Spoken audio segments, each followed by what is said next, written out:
Pranam dear students, this is Rajiv Sharma welcoming you all in this segment of our new lecture, new day, chapter we are going to start today, and I hope that you will all be safe at your home, making your family safer by staying inside the home. You should not wander here and there. You can go outside home, only some urgent piece of work is there. अगर कोई ज़रूरी काम है तभी घर से बाहर निकलें, क्योंकि घर के अंदर अगर हम रहेंगे तो अपने आप को सेफ रखेंगे। तो हम आज लेने जा रहे हैं 5th chapter of our book First Flight, and we are going to cover the first part of it, and the name of the chapter is The 100 Dresses. As you can see, The 100 Dresses part 1, and it has been written by Albor Easter.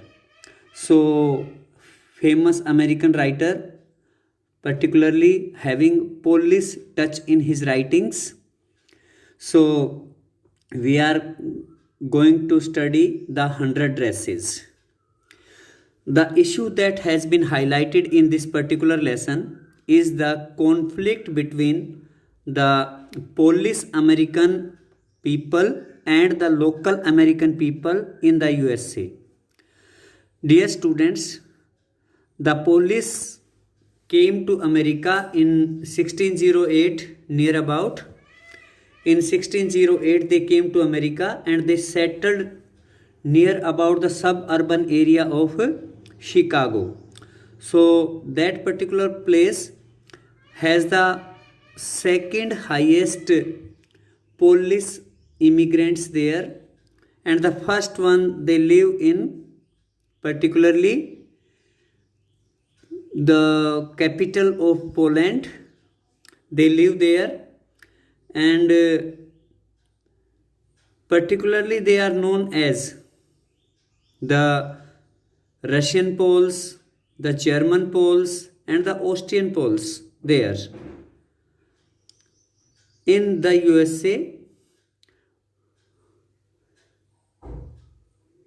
Chicago is sometimes called the second largest Polish city in the world, next to Warsaw, Warsaw, that is located in Poland, the capital city of Poland, and a large number of Polish community people live there, and they are discriminated by the local American people.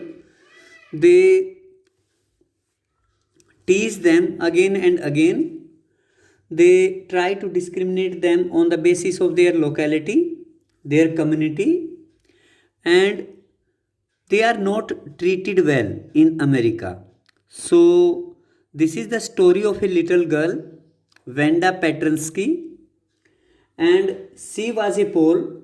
Her full name was Wanda Petrensky. Her parents lived in a little American town, and the children at Wanda's school were all Americans. They thought that Wanda had a strange name that was not easy to say, so they would make fun of her. Also, Wanda Petrensky was a poor girl. She always wore a faded blue dress. It looked shabby but clean.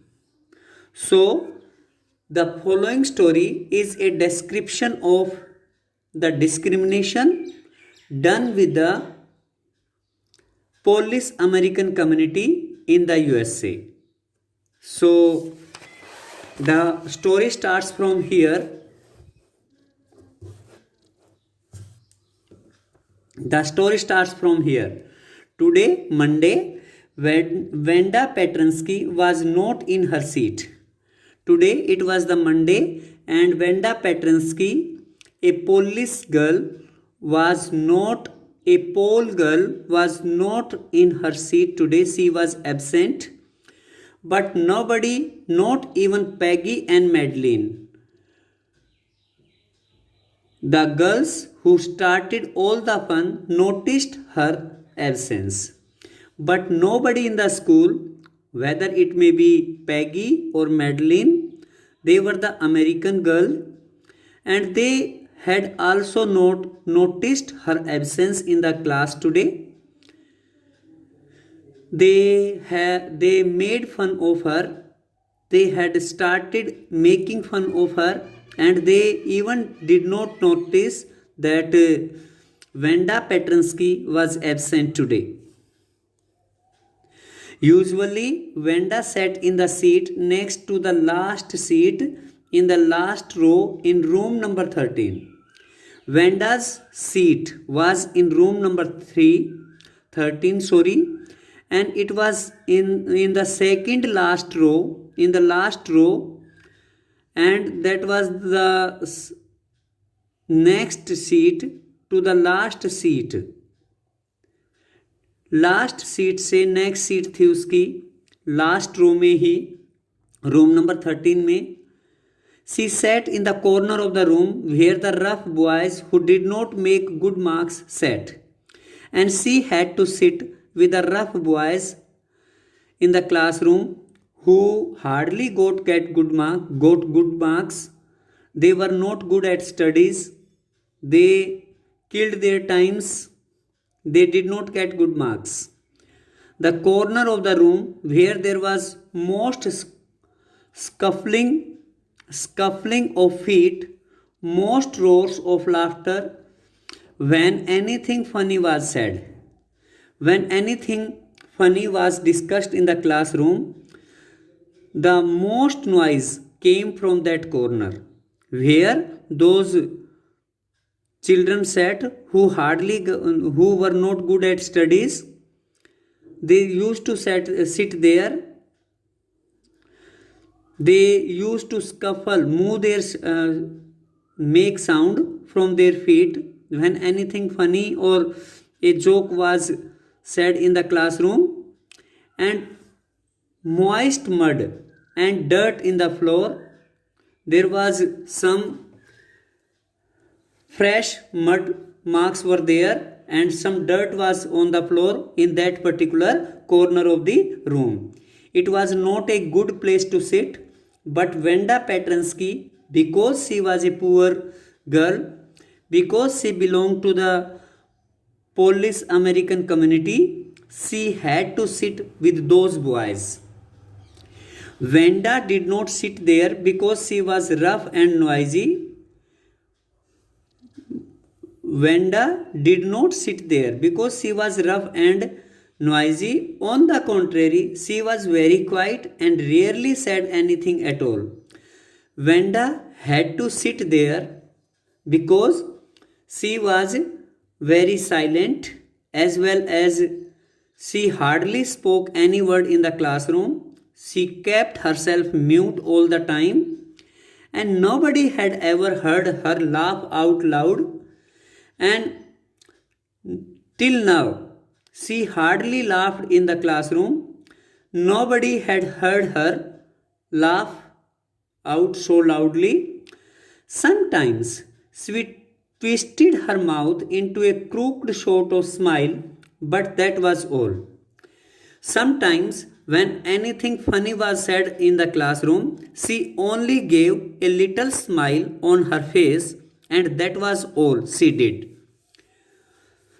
Nobody knew exactly why Vanda sat in that seat, unless it was because she came all the way from Boggins Heights and her feet were usually caked with dry mud.